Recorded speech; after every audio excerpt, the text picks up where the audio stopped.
Good morning, Rams fans. I am Sheriff Joe Bags. This is Tuna and the Sheriff. Tuna is restarting his computer right now, so he'll be right with us here shortly. But we are diving into, we're getting there, man. The Rams taking on the Panthers this week, so we'll be talking about it. So we're fired up about that, obviously, as the 9-2 number 1 seed Los Angeles Rams taking on the Carolina Panthers this week. And make no mistake about it, right? Like, Rams should probably win this football game, all right? We are looking like a better football team than the Carolina Panthers. But make no mistake, man, you think the Carolina Panthers, who are also fighting for a playoff spot right now, that they wouldn't love to have that on their resume? They beat the Rams, man. So that's where my brain's at, is that obviously this is a game where the Rams should go in and win this one. But there's just that little tag in my brain that's like, yeah, but like the Panthers are also a football team. And anytime two football teams meet, either of them can win. Those are kind of the rules, right? So underrated too, before Tuna gets in here, the coaching staff, first of all, plenty of former Super Bowl champions on the Carolina Panthers squad. But I was looking through their coaching staff, and I thought it was rather cool that Ejiro Evero is on the coaching staff. He is the defensive coordinator, so that's awesome. Love that. But what I also noticed was former Rams linebacker Darren Bates is the assistant special teams coordinator of the Carolina Panthers. I thought that was awesome. He was the one that kind of like he did that jump over the line to block a kick. And then Seattle did, and everybody's like, "What? This is crazy." And it's like, yeah, dude, Darren Bates did that 5 weeks ago. What are you talking about, man? So, Tuna is now restarted, and here, you feeling booted and ready to roll, Tuna? No, because you're silent. Hell yeah! All right, that's a hot start, man. When Tuna can talk, he will. I promise. Yeah, some questions coming in here. Why did McVay leave starters in so long? Because it's the regular season, man. We'll pull this one up. I don't know if that was really that odd. I'll be honest. And also he kind of mentioned it, like there was a chance that that Jimmy Garoppolo was going to get some action, but we weren't going to put Stafford into danger anyway. It was largely going to be run plays.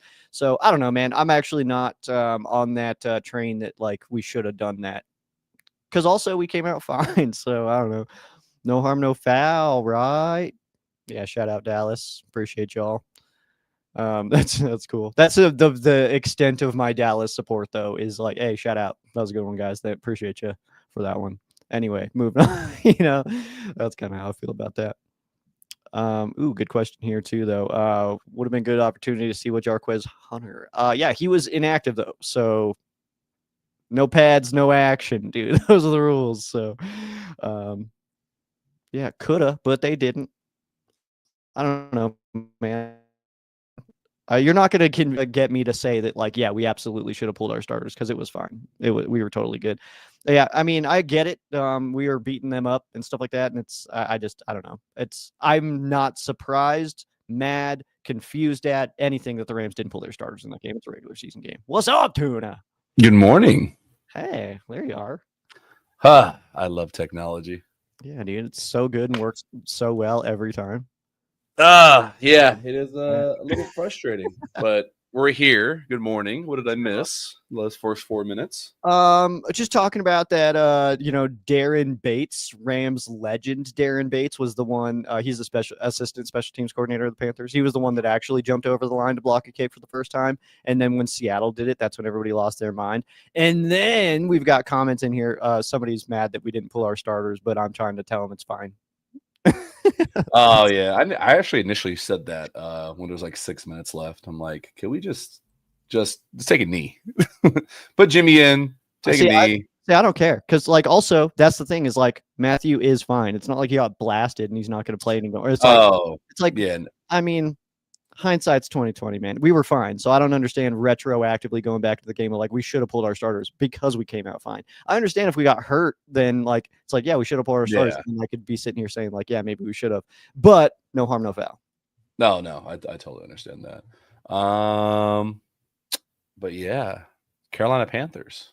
Chuck. They don't look that great. No, they don't. But I was also saying that like a game Carolina Panthers schedule, who, by the way, are just like half a game behind the Tampa Bay Buccaneers for lead of that division. So they are in the thick of a playoff race. They want to play more football past week 18 for sure. And if they want to do that, winning against the Rams in the early slot in week 13, a game where the Rams could drop it and we're technically still fine. I'm not saying it's like we want to do that or anything, but to add that to the resume of the Carolina Panthers, I think they would be thrilled to put up a dub this weekend. Yeah, no, you can't take any team lightly. I think the Rams can win every single game the rest of their schedule, even a week 18 if needed. Yeah. Do I think every team is just going to roll over and are they going to blow them out 40-0? No. You could absolutely get into a low scoring affair where for some reason the Panthers defense steps up and the Rams win 20-19 or something really close this week.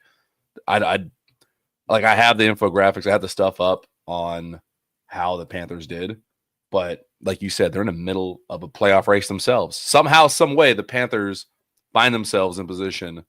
Like if you told me a month ago they'd be competing with the Buccaneers, who look like Baker Mayfield was going to be competing for MVP before their injuries, I would have said you were crazy. But you got a young team.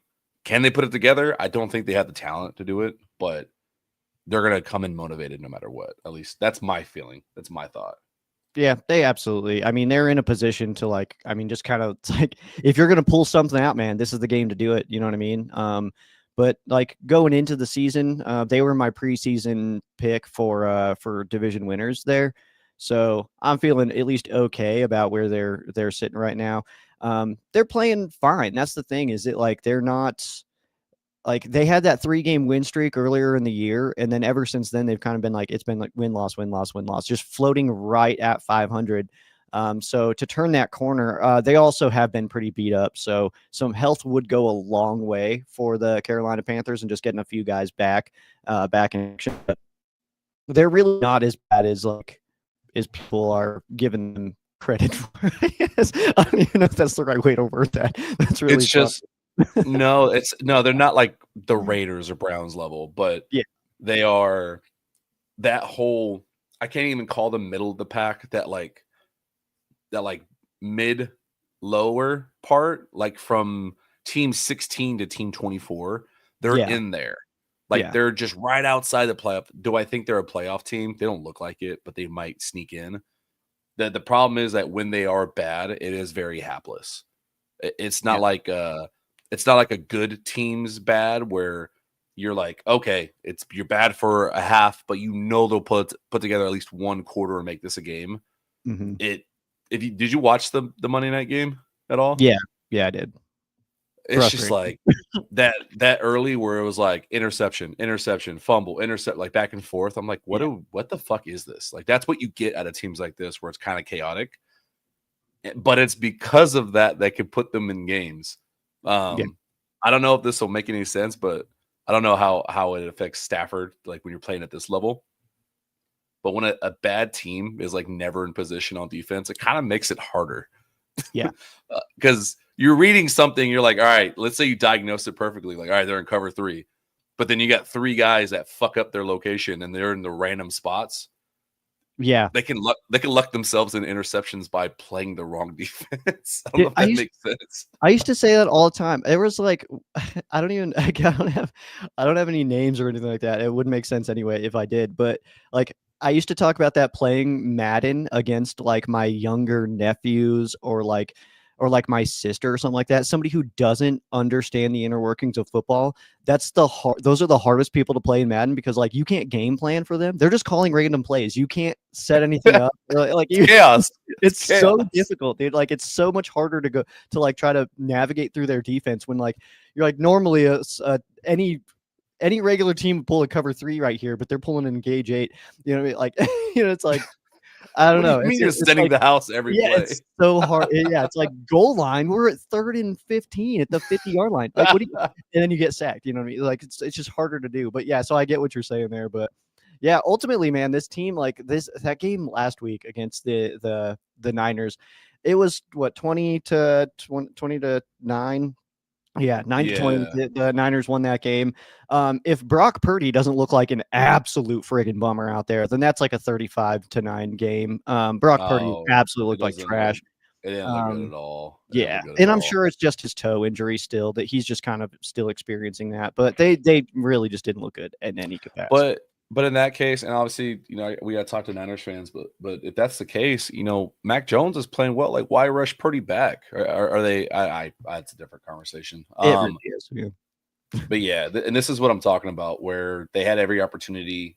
We know exactly who the 49ers are. They're going to put together games where under Robert Saleh, remember, we were worried about our second matchup where it's like, it doesn't matter, the injuries. It's a Robert Saleh defense. They can turn it up at a moment's notice. And this is what they can do to bad teams. Like, if our defense plays like it can and should, especially the way our corners have been stepping up, you can expect something like this. 1 of 7 on third downs. Yeah. They don't have a competent go-tos. Tedero and McMillan's dropping balls. Their run game has gone away. Like the Rico Dowdle effect, the special sauce that he had, where he's running for like 200 yards a game, that's gone. Yeah. Well, they're also just not trying it anymore. It's like, guys, what are you doing? He was your guy. Why is he getting 6 carries? Like, what happened?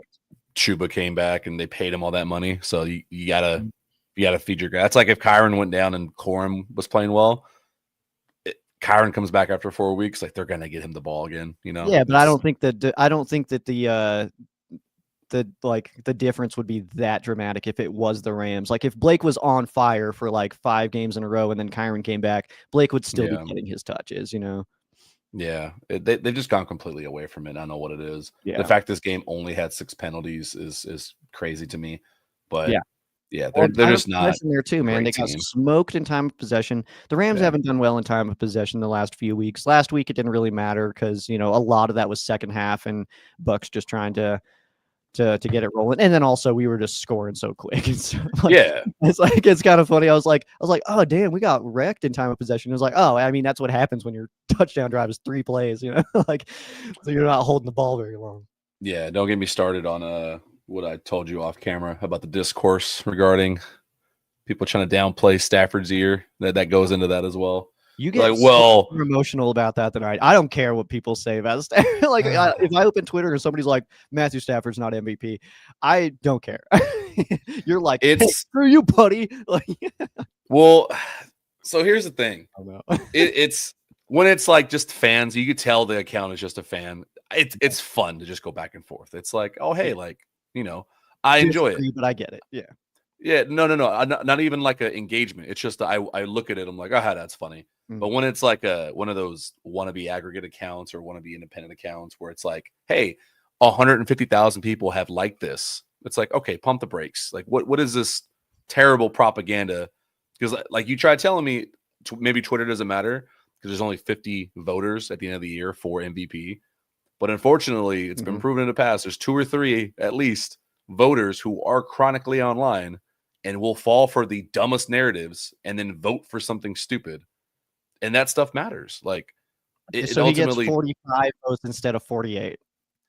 All right. All I'm saying is Drake May is worthy of second place votes. Like he absolutely is. Yeah. And all it takes is a handful of dummies with votes to be like, hey, you know what? I've been seeing a lot of junk online about these numbers that don't matter, but I got convinced by a troll on Twitter to flip my vote. I'm gonna give Drake May this first place vote, and then it's like, I don't know, just something stupid. I'll be completely honest. If somebody is able to get swayed by Twitter, and that's what sways their legitimate MVP vote, then they don't need to be voting. Again, let me remind you, one person. I don't have a problem with this guy, but just to remind you, do you watch the Pat McAfee show? His buddy Tone Diggs, that's on the show. He has an AP vote. Yeah. That's a guy who's just like you and me. Yep. Just saying. But also, like, yeah, I don't think that he's one where it's like, oh, this one Twitter account made a good point. I'm going to vote for this person instead. Now, I just don't think that the very large majority are doing that, which obviously is good. But if any of them are, and that's a proven thing, I just don't think that they should get a vote. like I said, I should get a vote, but what do I know? I should not get a vote. Look at what I'm sitting in front of right now. They'd be like, he's not impartial. But here's the thing: is like everyone's a fan, but you can be impartial. Like I've never once sat here and slammed on the table for Stafford for MVP despite his best years, even in Detroit, because it's like, yeah, no, like you got to win, you got to be on the best team. That helps. You got to do some stuff that's incredible, like 30-2. Look at all of his best years. There is somebody that is like, you're like, oh, well, it's like, yeah, Matthew's killing it, but like, obviously that's the MVP. Like, you got Manning years in there. You got Brady years in there. Like there's shit that you just can't get over, and it's kind of bad luck. But it is. Also, there's going to be a documentary on this. There's 6 football games to play. I mean, anything can happen. You know what I mean? Like Jonathan Taylor could go 300 for the rest of the games. You know what I mean? Like Matthew Stafford could all of a sudden just forget what his own uniforms look like, and he's just throwing picks the rest of the season. So I mean, like there's games to go, so I mean, today the MVP is Matthew Stafford, no question about it. We'll see what happens by the time voting actually commences. I would say you probably got 4 more games. If the Rams keep playing this way, if the Rams keep playing like, hey, we are the best team, and they stay hot, 4 more, let's say they win the next 4 games, they're 13-2, and they're probably coasting a little bit into the last 2 games, where maybe he's not even playing the last game. Normally, like an MVP is decided with a game or 2 left because of that reason. Like guys kind of taper off. He could throw 6 touchdowns this weekend. True. And he's allowed to have a stinker and still be in there, because like all the other guys that are in the conversation have had stinkers. So yeah, but then his stinkers were what, week 1 against what is a phenomenal Texans defense. A interception on the first drive against the Eagles where he still played well.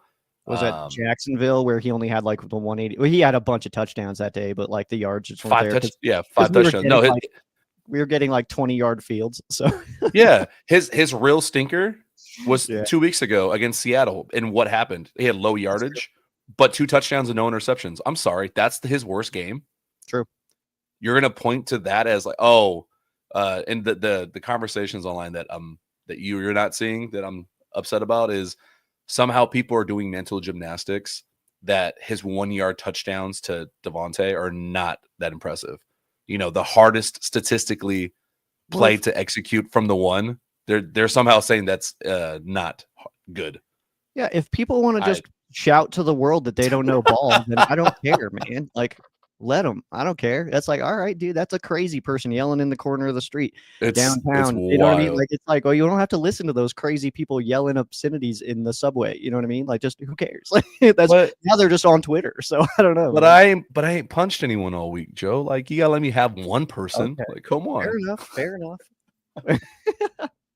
Let's get back to Carolina. Speaking of quarterbacks, this is man, this is kind of what you get. When I was watching this game, I know all the jokes are played out about Bryce Young, but legitimately, like, did he lie on his birth certificate 10 years ago when he went to Alabama? Is he only 16 years old right now? Because he's small. Yeah. Like, Kyler Murray looks bigger than him. I don't know about all that. I did, because he's a little more muscular. Yeah, I don't know. Yeah, what I would pay big money for is to see them fight each other. That's for sure. That'd be awesome. But Bryce Young, yeah, I like Bryce. He doesn't really have like all the workings around him. Obviously, he's got Ted out there, but outside of that, man, it's just like, I mean, that's tough business, man. He doesn't have just the killer coaching staff. He doesn't have the killer weapons. He doesn't have a killer line. He doesn't have a killer run game. Like, I like Bryce Young, but he's sitting behind the 8 ball right now, trying to figure out how he can bank this thing and get a good shot off. So he's not playing great, but I mean, look at the situation he's in, man. I don't know. Yeah, it's also I don't think he's got anything that is, all pro like level elite. I don't think he does one thing that's incredible. I think he's very smart, but if you can't throw over the middle of the field, which is usually a problem for these guys who are a little bit smaller, if you can't do, I don't want to say, look at what Matthew Stafford does, but no, seriously, like being able to throw over the middle and challenge linebackers and safeties, Mm-hmm. that's a problem for your offense. And I think it shows up for a lot of these smaller guys. Him, Kyler Murray, Jalen Hurts, like it happens to all of them. One guy who is good though, I know I'm kind of hopping around here, just trying to touch on the Panthers and get your thoughts on this. Absolutely. JC Horn, 2 picks, their best defensive player. Yeah, I'm not sure what you saw from their defense. Your thoughts on this matchup?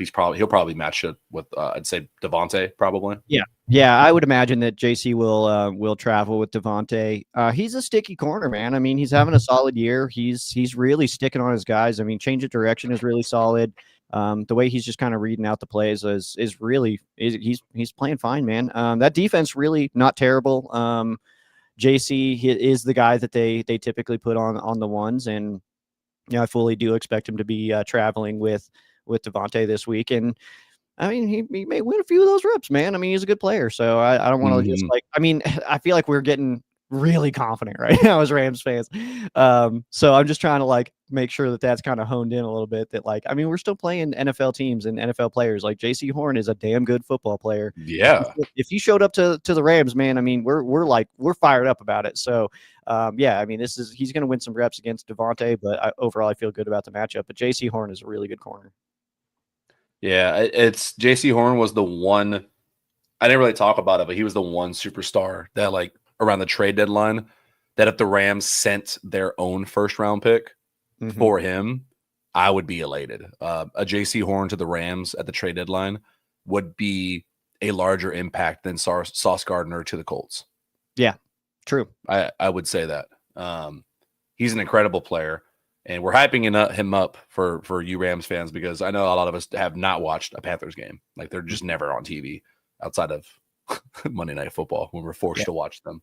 Yeah. But no, JC Horn, incredible type of player, very fun, plays cornerback exactly how you want, very physical. Doesn't get a lot of tackles in the run game, at least not this last week. But you watch his ball skills and it's scary. Like he'll just pop up out of nowhere, even when you think he's beat. He's that athletic. He's very, very good. So if one person could stop those goal line fades or make it challenging like Witherspoon did 2 weeks ago, it'd be JC Horn. Yeah, absolutely, man.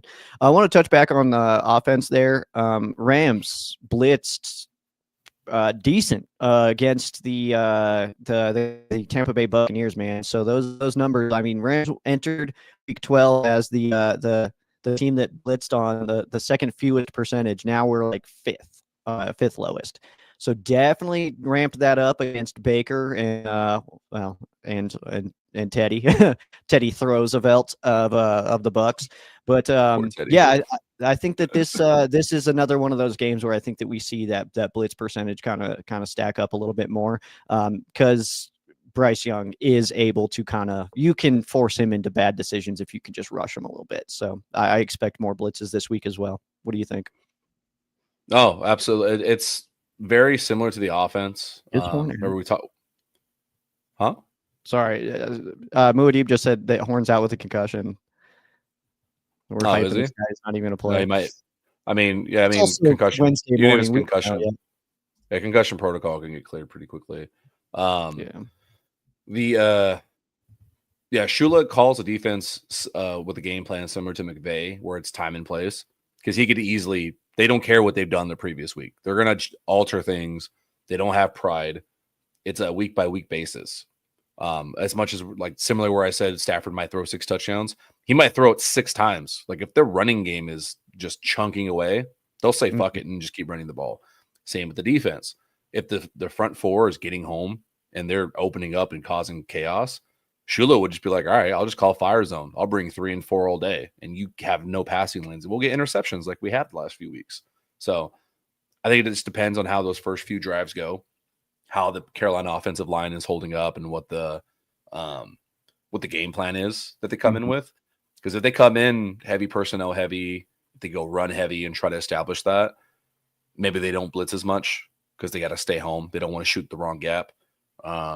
But if they're coming out pass happy, then yeah, you're right. I think they'll just start sending guys, especially right up the middle, because you take away that middle, Bryce can't see anything. Yeah, I mean that's the thing too. Is I was watching some videos of some film breakdown stuff, kind of things I just keep on in the background as I live life. But I was watching a video of the Rams defense, and the comment was that the Rams stunt a lot later than most teams, which I thought was really interesting. Yes, you're still on my film. Yeah. Yes, That's dude. so Keep funny. going, keep going. Yeah, but Keep going. there's like the way that they'll force the issue, get all the way, you're pushing or offensive lineman into the backfield, and then you're stunting off of it, and you're just creating so much chaos in the pocket. And the Rams are doing a really good job of that. So I would say that this week, I mean, we're kind of set up to pull that off a bunch of times. Like look for Byron Young rushing from the left side of the defense. And then once the, contacts being made in the pocket with DTs, trying to push back guards, that's when Byron Young's going to swoop in and try to just, he's going to show up right in the face of Bryce Young. And I fully expect that we're going to see that. This could be one of those really big sack games for the Rams. You're absolutely right. The lateness is my favorite part, especially from the guy on the right side. Oh, so two quick notes on this. So you are right. They stunt late, and Kobe Turner is like, every time he pop on the film, like if you have access to the NFL Plus, the All 22, just go watch Kobe Turner reps, because he'll engage with his guy for like a good second, and then all of a sudden he's crashing into two other guys, and then Verse is free or Fisk is free. And it's very impressive. It's patient. And that is what, when you hear the commentators and the experts talk about how good this front is, that is one reason why. Like they just trust each other. They're not in a rush. They know their game plan works, but it only works because the back end. For as much as everyone was questioning the Rams secondary, that patience only works when the cornerbacks are holding up as they need to. Like it goes back and forth. The secondary is good because the front line's getting pressure. The front line's getting pressure because the secondary isn't getting beat right off the bat. And it's just all working very, very well. Absolutely. And that guy on the left right there, because first of all, guy on the right, on fire right now. And he's like purposely taking away like 3 dudes as far as blocks go, and then letting other guys run free. So like, he's not, I mean, he got the stats last week, but he's been, just like eating it up for other people, which is cool. And then Emmanuel Forbes, man, I talked about it on Monday. I was so glad that I said it on Monday morning. You can fight me if you need to, man. But Emmanuel Forbes is playing like one of the best corners in the league. And then all day long, all the other shows, Dan Patrick, Colin Coward, Pat Mack, everybody was like, Forbes is crazy. And it was like, hell yeah, dude. I was so fired up about that, man. It's like, it's about damn time. I'm so thrilled for him, dude. Like, who tweeted that? I think it was Cam Curl that tweeted it. He was just like, I'm so pumped for one. Like, and it's like, hell yeah, man. Like, everybody's like, hell yeah, dude. Emmanuel Forbes, we were getting hype in July from Sean McVay talking about like Emmanuel Forbes is doing really good things. He's, and so, like, and everybody's like, oh, okay, we'll see. And it's like, no, dude, Sean McVay only talks about guys like that in January or July. I mean, when it's legitimately like they're gonna pop off. It's like I tell people all the time, man, when you get those keys in our press conferences, Sean McVay will show his hand whether he knows it or not. And we saw this coming from Emmanuel Forbes based on Sean McVay's comments in the summer. And you know who was on the ground reporting from camp that called this shit about the whole secondary and Forbes? Probably somebody pretty cool. Who was that? Who was calling this shit? Who was calling this in August, Joe? Me. Probably somebody cool. Emmanuel Forbes looked me in my eyes and said he was going to play well, and I believed him. I was like, all right. You had to. I believe you, Emmanuel. No, he super humble guy. Like just his approach into the season, talking about like, I just want to work hard and earn my way on the field. And the confidence they built in him. And it was those reps that he had against Tay in camp where I was like, yeah, he's got so much talent. Like, I don't care about how big he is. He's so good at football. He's doing an unbelievable job, man. He's truly playing like maybe the best corner in the league right now. I mean, he's shutting people down, man. I'm really excited to see us play more wide receivers, like real top wide receivers this year. As you know, we do have some good matchups coming up later with like we'll have a Monroe coming to town and stuff like that. So I'm really excited to see what he does against these guys, man. But we rolling tomorrow or Friday? I say we roll tomorrow, baby. So we do a little Thanksgiving fun. Let's do it, dude. I'm down for some 7 a.m. is in question because I don't know what time you got to get started, but we'll talk about time and we'll announce it. But tomorrow for sure. Yeah, because it's all right. Thanksgiving. Yeah. We'll get a good long weekend in here. We got some Friday football as well. Obviously, we got action tomorrow, but Friday football. That's. I mean, I'm more worried about the Texas A&M Texas game myself, but you know, it's gonna be good times. All right, what are we listing as we fade off here, man? I don't know. I picked it last time. You picked Did something. you? Yeah. I think I picked last time. I'll be honest. Let's see here. Let's just go Rams Panthers moments all time. Oh fuck! Off the top of my head, Yeah. not trading for Brian Burns. That's an all-time moment. Nice. I'm gonna go when it doesn't start good, but it ends good. When Sam Bradford got pushed down and tore his ACL in Carolina, Harvey Dahl came up and was about to just beat the hell out of every Panther. And I loved that. He had his back, and that was cool. Harvey Dahl. Sam Bradford. Yeah. All-time moments. It sucked, but I think Cam Newton got sacked. I think we sacked Cam Newton like 4 or 5 times one game. End up losing, but I just remember him getting sacked like 5 times. The Aaron Donald jumping and like headbutt. It should have been a penalty. Crazy. Probably. Yeah. Ooh, outside of that, damn, I might be out of them. That's a hard one. That's a hard one. I picked a very difficult one. I'm sorry. We'll make more memories this Sunday. We'll make more memories this Sunday. Time we'll announce it online. I don't know about 7, maybe an hour.